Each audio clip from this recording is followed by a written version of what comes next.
Boa noite a todos. Vamos dar início aqui a mais uma live, tá? Se eu não me engano é a live 18, tá? Nós estamos aqui, live dentro da UTI, tá bom? Então vamos começar aqui a live número 18, tá? Live dentro da UTI. Hoje nós temos alguns comentários, na verdade são 2 casos clínicos. Eu agradeço muito, pessoal. Queria fazer um agradecimento público aqui, tá? A todo mundo que tem mandado os casos clínicos no direct, certo? Tem enviado sobre os casos clínicos. Temos muitos casos aqui da UTI, dá para nós discutirmos bastante. Já tem quase que para aproximadamente um mês aqui a gente tem casos clínicos, certo? Tanto pessoais quanto de colegas que têm entregado, têm enviado casos clínicos. Então, parabéns aí por compartilhar, certo? Compartilhar esse momento. O objetivo aqui é nós amadurecermos discussões, nos comportarmos de maneira profissional e sabermos lidar com os desafios do dia a dia, em especial em um ambiente de alto nível de estresse, tá? Que afinal de contas, uma unidade de cuidados intensivos é uma unidade onde profissionais, famílias e pacientes estão sob um nível de estresse elevado ali. Então nós temos alguns movimentos de fuga de qualquer uma dessas partes, fugas, negações, relações psicológicas, relações filosóficas, relações patológicas, distúrbios familiares, tudo isso aparece nesse momento, tá? Então o objetivo é cada vez mais nós nos aprofundarmos em temas como esse, e eu quero conhecer você um pouco mais. Se você quiser compartilhar histórias que você tem vivido ou dentro das unidades de terapia intensiva, a gente está aqui à disposição, tá bom? Para conversarmos em esse momento, sempre lembrando que nós estamos aqui sempre às terças e às quintas-feiras, tá? Às terças-feiras às 21 horas, sempre na hora das 21 horas ou um pouco mais, tá? Mas às terças-feiras nós vamos dentro da UTI e às quintas-feiras nós vamos dentro da UTI, só que nós nos aprofundamos um pouco mais em discussões técnicas, tá? De boas práticas, o que está saindo de novo, quais são as discussões que temos e por que esse ambiente ainda chama tanta atenção e por que um vislumbre tanto sobre discussões. Pessoal, aqui é sem enrolação, não tenho por que ficar enrolando aqui, afinal de contas, as unidades de cuidados intensivos são a minha vida, minha formação, minha área de atuação diária, posso dizer, tá? E cada vez mais o objetivo aqui é compartilhar essa experiência com vocês, certo? De aprendizado, para que todos nós tenhamos momentos de unidades cada vez melhores, cada vez mais seguras, e que não somente sejam seguras, mas que se transpareçam segurança também, tá? Bem, caso clínico de hoje são 2 casos clínicos, tá? Muito semelhantes, tá? São 2 pacientes, 2 famílias que têm acima de 90 anos. Uma tem 94 e uma tem 92 anos. Eu fiz essas 2 conferências hoje dentro do hospital. É um caso clínico pessoal meu, tá? E o que aconteceu? Primeira coisa, pessoal, eu queria discutir com vocês, antes de entrar propriamente no caso, fazer uma pergunta bem sincera. Você que atua dentro de uma unidade de terapia intensiva ou tem expectativa de atuar, ou quer atuar, quer entender um pouco mais. O que é uma conferência familiar? E o que ou para que serve uma conferência familiar? Mais do que isso, quando agendar uma conferência familiar? E quando, posso dizer assim, como realizar uma conferência familiar? Esse é um tema bem complexo, tá? Vocês veem que geralmente eu falo aqui em conferências familiares. Isso é uma ferramenta que eu utilizo, uma ferramenta de comunicação centrada no paciente, tá? Vocês veem muita gente falando, quem entra aí em terapia intensiva, em discussão de caso clínico. Eu acho lindo isso, ver isso nos congressos. O pessoal falando lá em cuidado centrado no paciente. A pessoa nem nunca entrou numa UTI, pessoal. E aí a pessoa está lá dando uma palestra sobre cuidado centrado no paciente e a coisa linda que o paciente deve estar, mas ela nunca ficou com 35 pacientes para atender. Ela nunca foi um fisioterapeuta que teve que fazer fisioterapia motora em 10 pacientes, 6 deles em SARA com mudança de decúbito. Ela nunca foi uma enfermeira que esteve ali na beira-leito fazendo a sua atuação junto com outros tantos pacientes, coordenando uma equipe de 5 técnicos, com um que faltou, outro que está doente, uma equipe nova, um novato na equipe. Então, veja, é muito bacana a gente falar em ferramentas, mas se nós não mostrarmos como se utilizam as ferramentas e qual é o papel e responsabilidade de cada personagem dentro da UTI, na utilização das mesmas, virá o caos que nós estamos vivendo agora, tá? Então, as pessoas elas não estão sofrendo tecnicamente porque elas têm ausência de conhecimento. Mas sim, talvez, olha o termo que eu vou utilizar, ausência de competência para executar o seu conhecimento em um momento oportuno. E competência é exatamente isso, certo? É o conhecimento, é o desejo adequado de realizá-lo, certo? E a habilidade de realizá-lo em tempo oportuno, certo? É o que fazer, quando fazer e como fazer de maneira adequada o tratamento a um paciente. E aqui eu estou falando de uma competência que não é drenar um tórax, não é passar um acesso, não é passar uma sonda vesical, não é passar uma sonda nasoentérica, não é entubar um paciente. É uma ferramenta de comunicação em família, tá? Então, eu senti a demanda dessas duas famílias, geralmente pacientes que ficam mais de 3 dias na unidade de terapia intensiva. Eu agendo uma conferência familiar, chamo todos os filhos, porque o meu objetivo nesse primeiro momento é identificar quem são os formadores de opinião dentro daquele núcleo familiar. Quem é que toma a decisão? Acaba que quando o paciente está na UTI, se ele perdeu o estado de sua autonomia, seja por uma doença, seja por o seu estado atual, eu tenho que me apresentar, obviamente, como líder de uma equipe, frente a uma equipe, frente aos pacientes, frente aos familiares, que vão ali, são os provedores da tomada de decisão, certo? Segundo a legislação brasileira, hoje, nós não temos, apesar de existir uma discussão sobre diretriz antecipada de vontade, isso ser muito publicado, mas na legislação brasileira, hoje, isso teoricamente não tem grande validade, apenas como uma base para nós utilizarmos. O responsável é o familiar que está ali, que se apresenta como responsável frente àquele caso clínico. Então, chamei os familiares, os irmãos desses 2 casos, certo? Foram casos bem interessantes, eram pacientes muito semelhantes aos casos. 2 pacientes tinham demência, tinham síndrome demencial, vou usar alguns termos técnicos aqui, ECOG3 e outra ECOG4, tá? O que é ECOG3 e ECOG4? É paciente que já passavam mais do que 12 horas de quando estava desperto, mais da metade do tempo que estava desperto, ou seja, acordado, acamado em cadeira de rodas. Então, é um paciente que já tinha uma limitação funcional bem interessante, intensa, diante da sua doença. Tá? Fizeram um quadro de infecção pulmonar e internaram. Nesses 2 casos, eu tinha feito conferências anteriores, tá? E essas 2 pacientes já estavam há aproximadamente, uma delas já estava há mais de 90 dias, completou ontem 90 dias dentro da UTI. A outra vai completar 10 dias amanhã. Então era muito mais para alinhar diretrizes terapêuticas. E nesse alinhamento de diretriz terapêutica foi curioso. Porque por que alinhar diretriz terapêutica? E é aqui que vem o conhecimento prático, pessoal. Conhecimento prático. Com todo respeito, e eu vejo que tem temas dentro da medicina e dentro da terapia, da enfermagem, dentro da fisioterapia, dentro da terapia ocupacional, da psicologia, que são temas, entre aspas, modinhas. O que são temas modinhos? Todo mundo quer falar. Todo mundo quer dar uma opinião. É impressionante como as pessoas gostam de dar opinião no Brasil.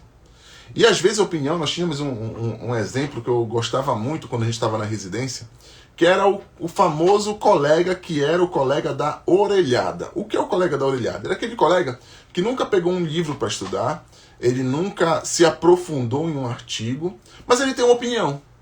Ele pegou uma orelhada ali. Então ele estava ali, viu alguém comentar, pegou aquilo como uma verdade, montou contra a verdade que ele já tinha e montou uma opinião sobre determinado assunto e acaba que dentro de um conhecimento técnico para uma ação específica está tudo certo. E eu nunca vi tamanha dificuldade e diretriz de... Na verdade, é um circo de horrores quando se fala em cuidados paliativos. Tá?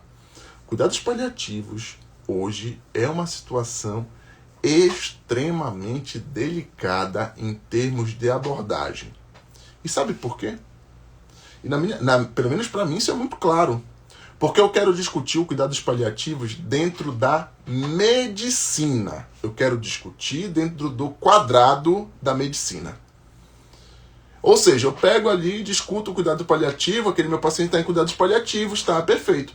Então agora eu sei o que é cuidados paliativos. Não, é um paciente que está com uma doença que eu não tenho mais a possibilidade de tratar, ou de curá-lo, na verdade. Ele não tem mais possibilidade de cura, então ele vai entrar em cuidados paliativos. Não, mas agora nós vamos nos cuidados paliativos junto com o cuidado terapêutico e nós vamos fazer o tratamento desse nosso paciente de maneira adequada e oportuna, e os dois vão caminhar juntos. Aí vai chegar um momento que já não tem mais como, as terapias já vão ser questionáveis, eu vou interromper os cuidados terapêuticos e eu vou entrar agora em cuidados paliativos exclusivos, tá? Apenas medidas de conforto para o paciente, e aí eu vou fazer isso, tá tudo certo. Lindo! Eu acho lindo quando a pessoa pegou o capítulo 1 do livro de cuidados paliativos. Inclusive o Tratado de Cuidados Paliativos é muito curioso, porque o capítulo 1 é exatamente isso que eu disse para vocês, tá? Mas aí vem algumas perguntas agora. E algumas perguntas bem interessantes, bem capciosas. Tá, o cuidados paliativos, quando o paciente entra em cuidados paliativos, eu devo avisar a família de que deve fazer, deve ser feito, o que vai ser feito e o que não vai ser feito do paciente em termos de terapia. Tá tudo certo. E aí eu vou falar para a família que não vai ser feito mais determinadas terapias, tá? E aí tem, por outro lado, a família, o colega, o primeiro ponto que ele passa é quando ele chega e fala para a família, não, mas você está desistindo, meu familiar? Você não vai mais fazer nada de terapia? Você vai interromper os antibióticos? E aí? O que acontece agora? Aí volta com a seguinte frase, não, olha, a família não aceitou cuidados paliativos. Como assim não aceitou? Então quer dizer que eu tenho uma divergência de conduta? Então, enquanto os cuidados paliativos forem discutidos dentro da esfera, dentro do capítulo medicina, está totalmente errado, e é esse modelo que está tendo hoje. Chega a ser vergonhoso um negócio desse. E eu falo isso com propriedade porque eu vejo isso diariamente. Diariamente. Vou contar uma experiência para vocês de uma amiga que ela estava com a mãe dela internada em um hospital. E eu gosto de falar, eu gosto de citar esse exemplo, porque é um exemplo que a gente passa também aqui. Afinal de contas, eu trabalho, vivo e atuo no extremo norte do país. Estou em Belém do Pará, certo? E aqui é impressionante como às vezes alguns colegas vão fazer algumas atualizações ou especializações em São Paulo e vivem uma expectativa extremamente diferente. Não, peraí, agora você vai voltar, e você volta às vezes, como a gente chama, com um rei na barriga. E acontece que essa minha colega estava internada, a mãe dela estava internada para tratar uma infecção intestinal no interior num hospital em São Paulo, tá? E nesse hospital, ela ficou numa enfermaria com 2 leitos. Tinha ela aqui com a mãe, cuidando da mãe, tinha um outro senhor internado. E no outro quarto, tinha um outro paciente. O que aconteceu? Aconteceu que ela estava encostada na parede. Essa minha amiga, inclusive, é enfermeira, tá? Uma excelente enfermeira. E ela escutou, ela percebeu que estava tendo uma movimentação no corredor. E ela viu um médico chamar uma família para conversar. Ele chamou a família e falou para a família nitidamente, olha, o seu paciente, o seu familiar está com tumor no pulmão, não tem mais absolutamente nada que possa ser feito, ele está entrando em insuficiência respiratória, nós não iremos entubá-lo, nós vamos manter os cuidados paliativos dentro da enfermaria, aqui, e vamos iniciar a sedação paliativa para ele. A velocidade da conversa demorou exatamente esse tempo que eu tô citando aqui para vocês, certo? Este tempo. E aí, a família fez umas 2 ou 3 perguntas para ele. Não, mas não tem nada. Não tem. Acabou, o pulmão é esse, não tem mais o que fazer. Tudo bem. Ela ficou assim, a família, a minha colega enfermeira ficou olhando e tal, ficou... Tá, ouviu. Depois entra para fazer uma medicação na mãe dela, uma técnica de enfermagem. Ao entrar no quarto para fazer a administração da medicação, a técnica de enfermagem estava tremendo. Tremendo. Tremendo. e com ar assustado. Ela virou então, percebeu a situação, falou: me diga uma coisa, você é a técnica de enfermagem que está com o paciente ao lado? E ela balançou a cabeça assim, assustada e rápido. Você está achando que ao você fazer a sedação paliativa no paciente, você está matando ele? E ela de novo fez assim. Então, minha filha, você não irá fazer a medicação. E eu vou lá falar com a sua enfermeira. Ela levantou, foi lá falar com a enfermeira e falou que ela não tinha condição, aquela técnica para administrar a medicação. Por que eu estou dizendo isso, pessoal? E isso aqui é um ponto que fica de reflexão para todos nós, que atuamos dentro de unidades de cuidados intensivos e cuidando de pacientes críticos que às vezes, infelizmente, não vai ter como reverter uma situação. Poxa, qual foi a última vez que você definiu cuidados paliativos e você ponderou se a equipe, olha só a pergunta que eu vou fazer agora, concordava com isso? Alguma vez você já fez isso? Olha, nós fechamos paliação para esse paciente e nós não vamos iniciar a droga vasoativa para ele. Ou nós não vamos iniciar a terapia dialítica.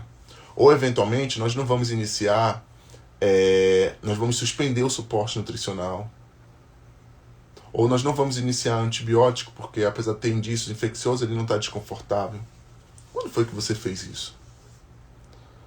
E eu falo isso com uma certa propriedade, pessoal, porque este momento de conflito bioético que existe ali de conduta, o médico ele tem uma autoridade ainda do Brasil e todo mundo me fala, pessoal, olha, eu acho bacana quando todo mundo fala que nós vivemos atualmente no modelo multiprofissional. Pessoal, mentira. Mentira. O modelo predominante no Brasil é o modelo médico hegemônico. Não venha me falar outra coisa. É mentira. Certo? O modelo predominante no Brasil hoje é o modelo médico hegemônico. Você pode fazer o que você quiser, pode fazer a confusão que você queira, mas hoje você entra no hospital, se o médico falar, acabou. E às vezes eu tenho equipes que estão aceitando esta conduta, esta terapia instituída contra os seus princípios e contra os seus valores. Porque ali eu estou fazendo o meu trabalho contra os meus princípios, contra os meus valores, em uma situação, olha o termo que eu vou utilizar, na verdade uma analogia, semelhante a uma escravidão. E por que semelhante a uma escravidão? Porque, na verdade, quando um trabalho escravo, pelo que era considerado, era basicamente eu trabalhar fazer um esforço físico mediante um risco de uma tortura física. Hoje, eu faço de uma maneira inversa, eu faço uma tortura psicológica. Uma tortura mental frente à situação clínica do paciente.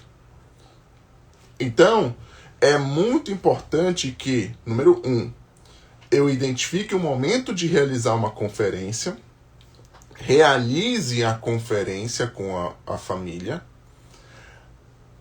entenda deles quais são as demandas que eles têm e que tipos de terapêuticas eventualmente eles podem entender ou ter uma percepção de que não será feita de maneira adequada ou que será feita de maneira adequada. E depois não acabou aí. E depois eu tenho o segundo passo, que é discutir com a equipe assistencial aquela conduta. Ou o inverso, eu posso fechar inicialmente com a minha equipe a conduta e eu, como representante dessa equipe agora, ter a conferência com a minha família, com a família do paciente, para que eu possa alinhar as diretrizes terapêuticas. E isto deve ser fora de um ambiente de estresse. Isso deve ser fora de um ambiente de nítido estresse. Vou contar uma experiência para vocês aqui, que foi uma experiência que eu achei interessante, que veio do futebol brasileiro. E aconteceu essa experiência na semana passada. É a quantidade de árbitros de futebol que erram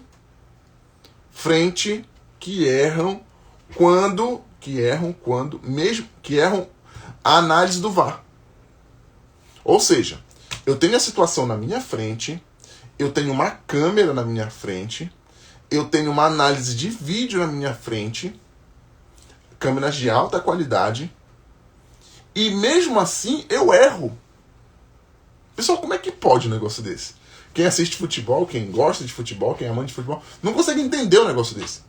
Como é que pode eu estar na frente de uma câmera com todo aquele contexto de luz e iluminação, com câmeras 4K de alta resolução e errar? Já imaginaram um negócio desse? Eu errar? E por que isso acontece? Porque geralmente seres humanos erram mediante estresse. Talvez essa seja uma boa explicação. O que acontece quando você está com o sistema simpático ativado? Simplesmente você tem um fluxo sanguíneo cerebral menos de 30% de fluxo de sangue no seu cérebro. Porque você vai priorizar órgãos que estejam envolvidos em luta ou fuga. Então, reduz o fluxo cerebral. Eu não preciso raciocinar agora, porque eu vou fugir ou lutar.